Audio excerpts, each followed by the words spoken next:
Nag-deploy na ng tropa ang militar at PNP sa mga lugar ng Barangay Masigay, Dato Piang sa Maguindanao del Sur, Barangay Damatulan sa Nabalawag SGA at Barangay Lumopog, Midsayap sa North Cotabato, kasunod ng bakbakan ng tatlong armadong grupo nitong weekend. Sinabi ni 6th Infantry Division spokesperson Lieutenant Colonel Roden Orbon na matagal nang may personal na mga alitan ang mga grupong sangkot. Unang nagbakbakan pasado alas 5 ng hapon ang grupo ni na Commander Caris Batyong mula Barangay Duaminangan ng Dato Piang laban kay Commander Marox mula naman sa Barangay Lumopog SGA.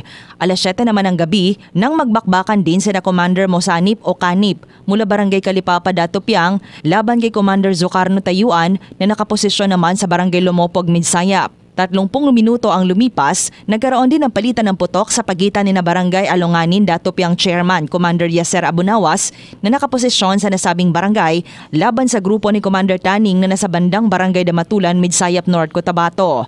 Ayon sa ulat, ang mga ito ay mula sa Bangsamoro Islamic Armed Forces o BIAF ng MILF sa ilalim ng 105th Base Command. Sa ngayon, nakabantay ang tropa ng 34th at 6th Infantry Battalion sa mga komunidad ng nabanggit na lugar para protektahan ang mga ito laban sa banta ng karahasan.